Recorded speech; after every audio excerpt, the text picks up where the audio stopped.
Hello and welcome to this tech tip from Will. In the last video I looked at the server core interface for Windows Server 2016 and showed you how to install it. Now that we have Windows Server 2016 installed with a server core interface, in this video I'll demonstrate how to locally configure the server. By the end of this video you'll know how to configure the basic settings for a server core server. So let's get started. In this video I will locally configure my Windows Server 2016 server core server using a command prompt tool called SCONFIG. SCONFIG, or the Server Configuration Utility, is a simple but extremely powerful tool. I will use SCONFIG to change the computer name for my server, set the date and time, configure the network adapter, enable remote desktop, install Windows updates, and will join the server to my Active Directory domain. I will now change over to my Windows Server 2016 server core computer so that I can demonstrate how to configure these settings. To access SCONFIG from the command line, simply enter the command SCONFIG and then press Enter. You'll notice straight away that the command prompt window has changed colour from black to blue, indicating that we're now in the SCONFIG utility. SCONFIG in Windows Server 2016 gives the administrator a total of 15 options. You'll notice that each option has a number to the left of it ranging from 1 to 15. Selecting an option to configure is simply a matter of typing the number for that option. For instance, the first thing I want to do on this server is rename it. If we look carefully at the options available in SCONFIG, notice option number 2, Computer Name. As this is a clean installation of Windows Server 2016, the server currently has a random generated computer name. To change the computer name, all I have to do is type the number 2 and then press Enter. I'm now being asked to enter a computer name, which I'll do now. Having chosen my preferred name, I will then press Enter. Notice that I've received a notification prompt asking me to restart the computer to apply the changes. From here I can choose either Yes or No, so I'll select Yes. The server is now rebooting. It's worth noting at this point that servers with a server core interface tend to reboot faster than servers running through the desktop experience interface. This is because server core servers have less software and services to start than desktop experience servers. When the server comes back up, I'll re-enter my password and log back in. Back at the command prompt, I will relaunch SCONFIG. Back in SCONFIG, notice that option 2 has been updated with the new computer name. That's it for changing the computer name. Next, I will configure the date and time for this server. With SCONFIG, you can configure the date and time for your server using option number 9. So, I will type in the number 9 and will press Enter. This will open the traditional Windows Date and Time screen, one of the few graphical elements still available in Server Core. From here you can see the current date, time and time zone for your server. Adjusting the date and time is simply a matter of clicking the Change Date and Time button. From here you can manually set the correct date and time for your server. In my case, the date and time for this server are both correct, so I will cancel out of the window. To modify the time zone for your server, click the button Change Time Zone. This opens the Time Zone Settings window. From here, simply choose your preferred time zone from the drop-down list. Since I'm in the United Kingdom and since my current time zone is already set for London, this is also set correctly. So I will cancel out of the window and will close the Date and Time Settings window. The next settings I will look at are the network settings, so that I can configure network connectivity for this server. With SCONFIG, the administrator is able to configure the network cards installed in the server using option number 8. So I will choose option 8 and will press Enter. Immediately, SCONFIG will list all of the available network adapters installed in your server. In my case, I just have one network adapter. If you have multiple adapters in your server, these will all be listed here. If you look to the left of your adapters, you will notice that each adapter has an index number. In the case of my adapter, the index number is 1. In Server Core, each network adapter has its own unique index number, which allows you to identify it. Furthermore, if you look carefully at my adapter, notice that it's been assigned an IP address of 192.168.0.24, despite me doing nothing at all. By default, Windows automatically sets the adapters in your server for DHCP. If, like me, you have a DHCP server on your network, your Server Core server will automatically receive one of the available IP addresses from the DHCP server. The only problem with DHCP is that you're not guaranteed to receive the same IP address every time you connect to the network. When it comes to servers, it's good practice to assign a static IP address that does not change. To assign a static IP address to a Windows Server 2016 server running a Server Core interface, you first need to select the adapter you want to configure. Selecting adapter to configure is simply a matter of entering the index number for the adapter. In my case, the index number is number 1. Once you've entered the index number, press Enter. Having selected the adapter you want to configure, SCONFIG will display the current configuration for the adapter, including the IP address, subnet mask, default gateway, and DNS server settings. Beneath these settings, notice that we have some options for configuring the adapter. To begin with, I will choose option 1, Set Network Adapter Address, and will then press Enter. I'm now being asked to choose how I want to configure the adapter. The choices I have are D for DHCP or S for static. Since I want to configure a static IP address for this server, I will choose option S and will then press Enter. I'm now being asked to enter the static IP address I want this adapter to have, so I will enter an IP address of 192.168.0.251. Having entered my preferred IP address, I will then press Enter. Next, I'm required to enter a subnet mask to accompany the IP address. So I will enter the subnet mask for my network, which is 255.255.255.0, and will then press Enter. Finally, I'm being asked to enter the default gateway. So I will enter the IP address for the default gateway on my network, which is 192.168.0.1, and will press Enter. The static IP address for the adapter has now been set. As you can see, the IP address, subnet mask, and default gateway options for this adapter are now populated with my entries. Also, if you look closely, you will notice that DHCP is no longer enabled for this adapter. Next, I will configure the DNS servers for my adapter, which is option 2, Set DNS Servers. So I will select option 2 and will press Enter. I am now being asked to enter a new preferred DNS server. So I will supply the IP address of the DNS server on my network, which is 192.168.0.250, and will press Enter. When you set a DNS server in Server Core, you will receive a prompt stating that the DNS server has been set.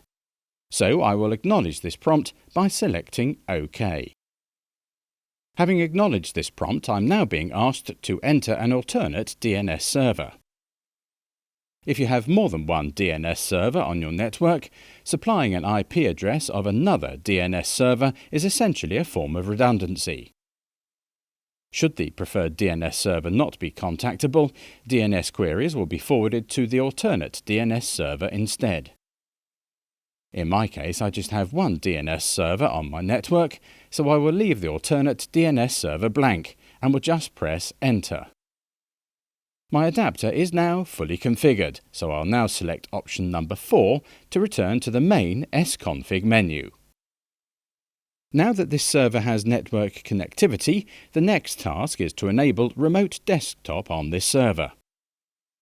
When remote desktop is enabled, physical access to the server is not required, and the server can be administered entirely from remote.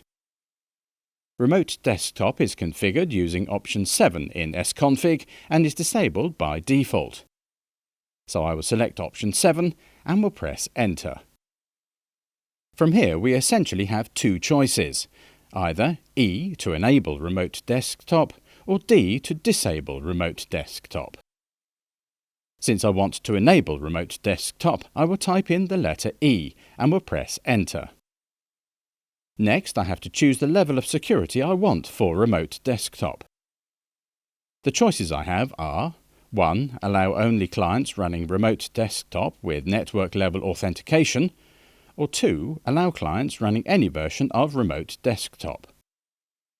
The first option, to use remote desktop with network level authentication, is the more secure option and requires the remote user to authenticate themselves before the remote desktop session is established.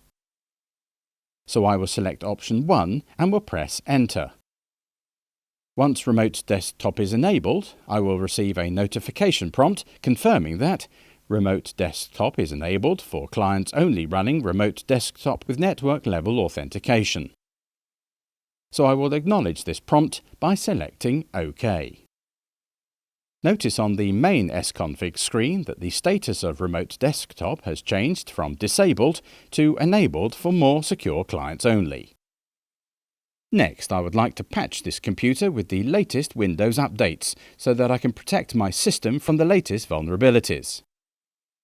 First, I need to choose my preferred Windows Update settings, which can be configured with option 5 in SCONFIG. So I will select option 5 and press Enter. There are 3 ways that Windows updates can be downloaded and installed. These are A. To automatically download and install Windows updates, D. To download Windows updates automatically but install them manually, or M. To manually download and install Windows updates. Which method you choose is up to you. Personally, I'm a fan of having Windows download the updates for me automatically.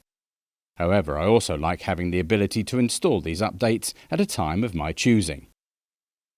For that reason, I will choose option D, Download Only, and will then press Enter. Once complete, I will receive a prompt stating that Windows Update has been set to Download Only, which I will accept by clicking OK. Notice that the method you choose for managing your updates is reflected in option 5 in SCONFIG. Having chosen my preferred Windows Update settings, I will now go ahead and patch this server. Windows updates can be downloaded and installed using option 6 in SCONFIG. So I will choose option 6 and will press Enter. Notice that an entirely different window has opened from which Windows updates can be downloaded and installed. The first choice I have to make is either A. To search for all updates for this server, or R. To search for just the recommended updates. Since I want to patch this server entirely, I will search for all updates, so I will enter the letter A and will then press Enter. At this point, Windows will start searching for all applicable updates for this server. This will likely take a few minutes, so I'll fast forward to the end of the process so that we don't have to wait. When the search finally completes, Windows will list all of the updates applicable to your system. In the case of my server, I have 3 updates outstanding. I now have another choice to make, either A. To install all of these updates, N to install no updates whatsoever, or S to select and install a single update. To keep your server secure, installing the latest updates and patches is critical. For that reason, I will install all of these updates by typing the letter A and will then press Enter. Windows will immediately start downloading the updates. Depending on your internet connection and the speed of your server, this could take a number of minutes. So I will fast forward to the end so we don't have to wait. Once the updates have finished downloading, Windows will start installing the updates. Depending on the number of updates you have for your system, this could take quite a while. Again, I will fast forward to the end so that we don't have to wait. The updates have now finished installing. As you can see from the installation results, the updates were successfully installed. Furthermore, I'm now being prompted to reboot this server to complete the installation. From here, I can choose either yes to reboot the server immediately or no to postpone the reboot. So I will click yes to reboot the server now. At this point, Windows will start working on the Windows updates, and will even provide a percentage indicator showing how far along the updates are. How long the updates take depends on the individual server. Again, I will speed up the video so that we don't have to wait. When the updates finally complete, the server will shut down, start itself back up, and will then finish up the Windows updates. With the server back up and running, I will re-enter my password and will log back into the server. After logging in, I will again launch SCONFIG.